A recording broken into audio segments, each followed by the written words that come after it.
We all know you can't have a superhero movie without some badass villains. Today we're counting down the top 10 most dangerous villains in the Marvel Cinematic Universe.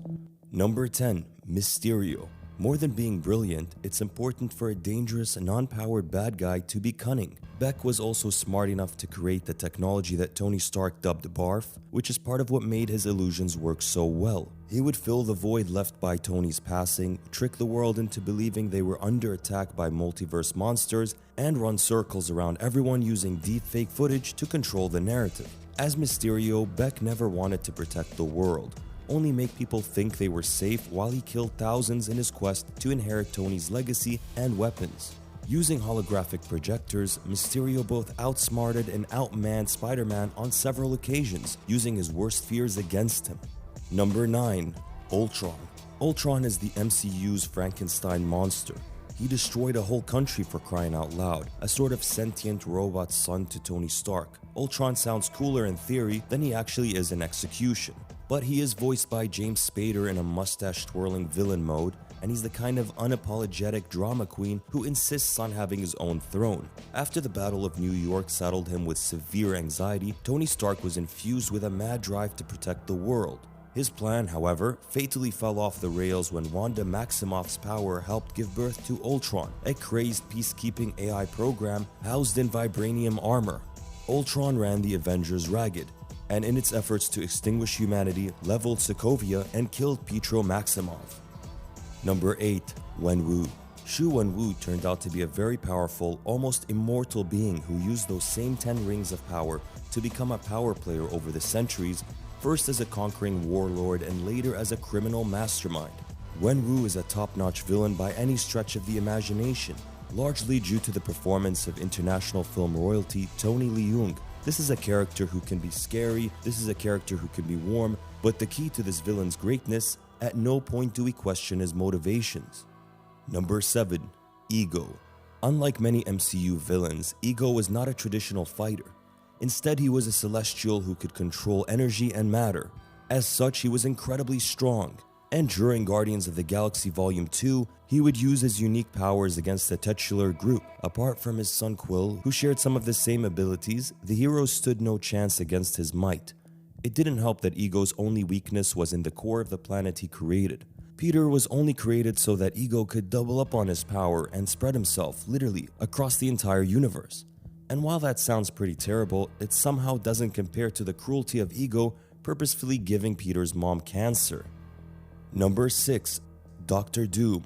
Few Marvel villains have Dr. Doom's pedigree. He is a villain who shouldn't work in the modern age of comics. He's also defined by his over-the-top histrionics as he is by his villainous deeds.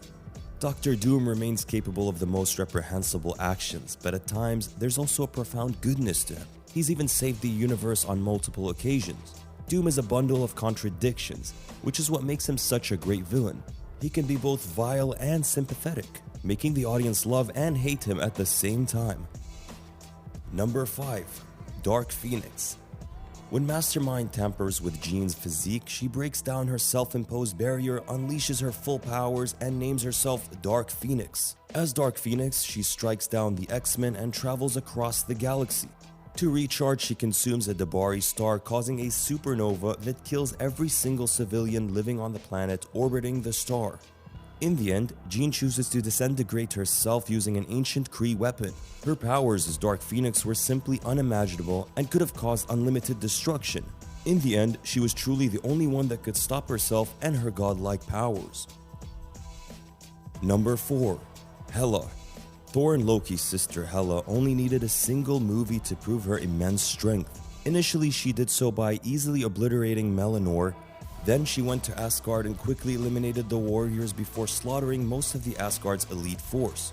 Plus, a flashback showed that she wiped out all but one of the celebrated Valkyries. Thor's power-up towards the end of Ragnarok helped against Hela, yet she still couldn't defeat the villain. Surtur was the only one who could. The goddess of death easily conquered Asgard, and it would take Thor losing an eye. Hela is the goddess of death, all-powerful and eternal, but also a merciless executioner. Besides her strength, Hela has impressive durability, taking a direct hit from Thor's lightning and showing no signs of injury or slowing down. Number 3. Scarlet Witch. Elizabeth Olsen had already appeared in 4 movies as Wanda Maximoff before anyone in the MCU had even uttered the words Scarlet Witch, an honor that fell on the great Catherine Hahn in 2021's WandaVision. Those words opened up a whole new door, as we now had 4 films and an entire TV series of backstory to make sense of why a complex character like Wanda would ultimately be corrupted and use her enormous powers not only for evil, but to get exactly what she wants. It's certainly jarring to see a character that we've all been rooting for as a hero turn so sharply down the wrong path, but that's also part of what makes her so compelling. And that wrong path goes deep. Wanda does some truly irredeemable stuff in the movie and really kills a whole lot of people. Number 2. Thanos. When Thanos had all of the Infinity Stones in his possession, he was the most powerful individual in the MCU. Admittedly, without them, he was not quite as mighty, but he remained stronger than most. Thor, Captain America, and Iron Man found this out when they took on the 2014 version of the Titan. While the 3 Avengers landed some blows, the villain laid them all out by the end of the fight, and there wasn't a gauntlet in sight. Thanos' objective was to cull the universe and eliminate half of all life, as quickly as a snap, and he did it. Half of all life was erased from the cosmos. Thanos was the savage storm on the horizon, the callous calamity that arrived and shattered the entire universe, and it took the full force of Earth, and even those beyond, to take him down twice. His actions continue to be felt in the MCU to this day. And who's number 1 on our list? Before we get to that, if you enjoyed this video, please smash the biggest villain to us small-time creators, the evil subscribe button. Thank you, you're the true hero. Number 1.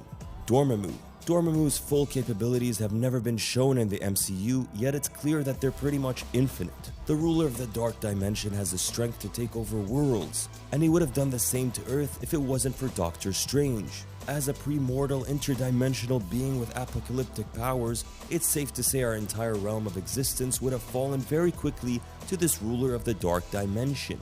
The hero could in no way overpower the villain, so he trapped him in an endless time loop instead. During it, the rogue easily killed the also durable Doctor Strange continuously until he got sick of doing so. If the transdimensional life form ever resurfaces, then all of the galaxy's heroes could be in trouble. With this, we conclude our list of the most dangerous villains in the Marvel Cinematic Universe. Did we miss anyone? Let us know what you think in the comment section below. And also, let us know what other videos you'd like to see. Like the video and once again hit that evil subscribe button for us. Thanks for watching.